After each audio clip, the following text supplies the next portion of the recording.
নমস্কার সকলকে। প্রবাসে সৌমি রান্নাঘর চ্যানেলে আপনাদের সকলকে স্বাগত। আজকে বানাচ্ছি 3 ধরনের চায়ের রেসিপি। লেমন টি বা লেবু চা, মশলা কাঢ়া বা মশলা চা আর দুধ চা। চা শুধু এক কাপ পানীয় নয়, এ এক অনুভব, এক অভ্যাস, এক আরোগ্যের গল্প। সকালে ঘুম ভাঙা হোক, বিকেলের আড্ডা হোক কিংবা ঠান্ডা লাগার ঘরোয়া টোটকাই হোক, সব কিছুর সাথেই জড়িয়ে আছে চা। আজকের এই ভিডিওতে জানবো চায়ের বিভিন্ন রকমের ফর্ম, এর আশ্চর্য উপকারিতা আর কেন দুধ চা ভারতের হৃদয়ের স্পন্দন। চা শুধু ক্লান্তি দূর করে না, এর মধ্যে লুকিয়ে আছে অ্যান্টিঅক্সিডেন্ট, ক্যান্সার প্রতিরোধী উপাদান, হজমে সহায়তা, এমনকি মুডও ভালো রাখতে সাহায্য করে চা। নিয়মিত চা পান করলে মেটাবলিজম বাড়ে, রোগ প্রতিরোধ ক্ষমতা মজবুত হয় এবং মানসিক চাপও কমে। তো প্রথমেই আমি বানিয়ে নিচ্ছি লেবু চা। লেবু চা শরীরের টক্সিন বের করতে দারুণ কার্যকর। এতে থাকা ভিটামিন সি রোগ প্রতিরোধ করে, চর্বি কমায়, ওজন নিয়ন্ত্রণে রাখে। সকালে খালি পেটে 1 কাপ লেবু চা, শরীর থাকবে হালকা, মন থাকবে সতেজ। তো বানানোটা তো দেখেই নিলেন। প্রথমে গরম জল করলাম 2 কাপ লেবু চা করার জন্য। তারপরে তার মধ্যে দিয়ে দিলাম ছোট চামচের 1 চামচ চা পাতা। সুন্দরভাবে ফুটে যাওয়ার পরে 2 কাপে 1 চামচ করে চিনি দিয়ে চাটা ঢেলে নিলাম। আর অবশ্যই লেবুর রসও কিন্তু তার মধ্যে অ্যাড করে দিলাম। অর্ধেক লেবুর রসে 2 কাপ, মিডিয়াম সাইজের 2 কাপ চা খুব সুন্দরভাবে তৈরি হয়ে যায়। আর অবশ্যই মাথায় রাখবেন যে চিনি দিয়ে বা লেবু দিয়ে চাটাকে না ফোটাতে। তারপরে চাটা রেডি হয়ে যাওয়ার পরে এইভাবে সুন্দরভাবে গুলিয়ে নিলাম। আর রেডি হয়ে গেল দারুণ সুস্বাদু এবং ভীষণই স্বাস্থ্যকর লেবু চা, যেটা আপনারা যে কোনো সময় দিনের খেতে পারেন। আমার দ্বিতীয় যে চায়ের রেসিপিটা সেটা হতে চলেছে মশলা চা। এখানে আমি খুবই কমই মশলার ইউজ করছি, কিন্তু প্রথমে মশলাগুলো শুকনো খোলায় একটু নেড়ে নিচ্ছি। এখানে আমি দিয়েছি ড্রাইড তুলসী লিভ, মানে তুলসী পাতা, শুকনো তুলসী পাতা, 2টো ছোট এলাচ ও 3টি লবঙ্গ। আর এর মধ্যে আমি দিয়েছি অল্প করে দারচিনি। তারপরে এগুলোকে একটু সুন্দরভাবে শুকনো খোলায় নেড়ে নিয়ে একটা পাত্রে গরম জল বসিয়ে তার মধ্যে এই যে মিশ্রণটা বানালাম শুকনো খোলায় সেটা দিয়ে দিলাম। দিয়ে হালকা ফুটে যাওয়ার পরে গ্রেট করে দিচ্ছি অর্ধেক ইঞ্চি আদা। এটাও কিন্তু আমি খুবই কম বানাবো, আমি মাত্র 1 কাপ বানাবো, কিন্তু তার জন্যে বেশ কিছুটা জলে অনেকটা ফোটাতে হবে। আর এই সময় দিয়ে দিলাম আরেকটু তুলসী পাতা আর চা পাতা। তো আমি গুঁড়ো চায়ের সব 3টেই রেসিপি বানিয়ে দেখাচ্ছি। তো তারপরে খুব সুন্দরভাবে যখন জলটা একদম অর্ধেক হয়ে গেল তখন সেটা ছেঁকে রেডি করে নিলাম।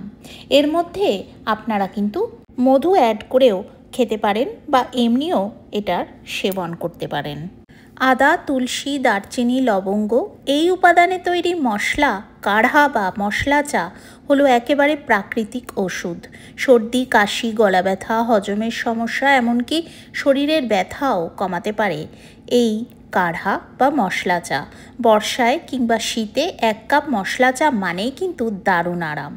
আর এবারে চলে যাচ্ছি ফাইনাল অধ্যায়, ভিডিওর একদম শেষ অধ্যায়, যেখানে আমি বানিয়ে দেখাচ্ছি আমার প্রিয়, সবার প্রিয়, ভারতের সবার প্রিয় দুধ চা। দুধ চা শুধু পানীয়ই নয়, এটি একটি আবেগ।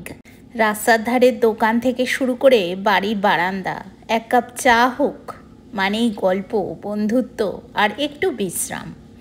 দুধে থাকা প্রোটিন আর চায়ের থিয়াভ্লাফেন একসাথে শরীরকে দেয় শক্তি আর মনকে দেয় প্রশান্তি। তো তার জন্য আমি একটা সসপ্যানে 1 কাপ জল আর 1 কাপ দুধ দিয়ে ভালো করে ফুটিয়ে নিচ্ছি। আর তার মধ্যে দিয়ে দিয়েছি 3.5 চামচ, ছোট চামচের 3.5 চামচ গুঁড়ো চা। তারপরে এই চাটা বেশ কিছুটা ফুটে যাওয়ার পরে এটা সুন্দরভাবে একটু আমাকে নাড়াচাড়া করতে হবে। আর অবশ্যই কিন্তু সমস্ত চাকেই আমাকে একটু সময় দিতে হবে ভেজানোর। তো এই চাটাও হয়ে যাওয়ার পরে যখন একবার উতলে যাবে তখন গ্যাসের ফ্লেমটা অফ করে দিয়ে বেশ কিছুক্ষণ ঢাকা দিয়ে রেখে দিতে হবে, একটু যাতে চাগুলো ভিজে গিয়ে সুন্দর ফ্লেভারও আসে আর যাতে একটা দারুণ সুন্দর কালার আসে। এবারে কিন্তু চাটা একদম ডান। এই সময় গ্যাসের ফ্লেমটাকে অফ করে দিতে হবে। নিশ্চয়ই দেখা যাচ্ছে যে কালারটা খুবই সুন্দর এসেছে। যখন আমি চাটা ছাঁকবো তখন কিন্তু এর কালারটা আরও দারুণ আসবে, কারণ আমি অলরেডি বেশ কিছুক্ষণ কিন্তু স্ট্যান্ডিং টাইম দিয়েছি।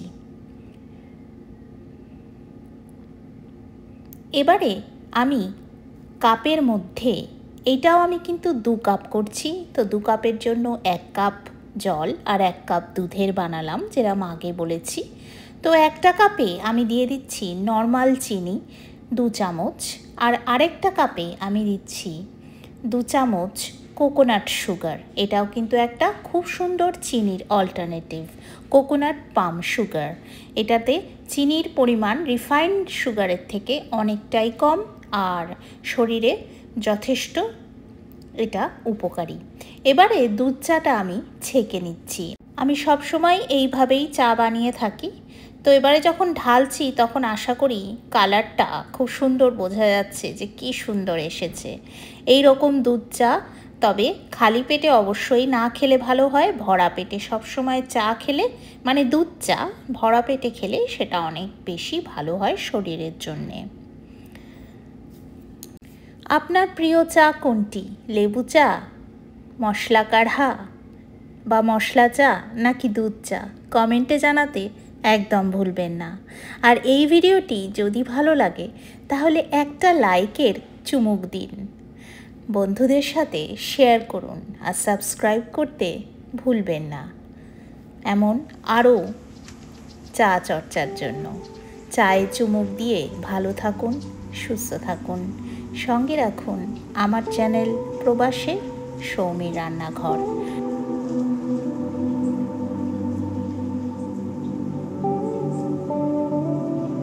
আজ আসি। Thank you very much for watching.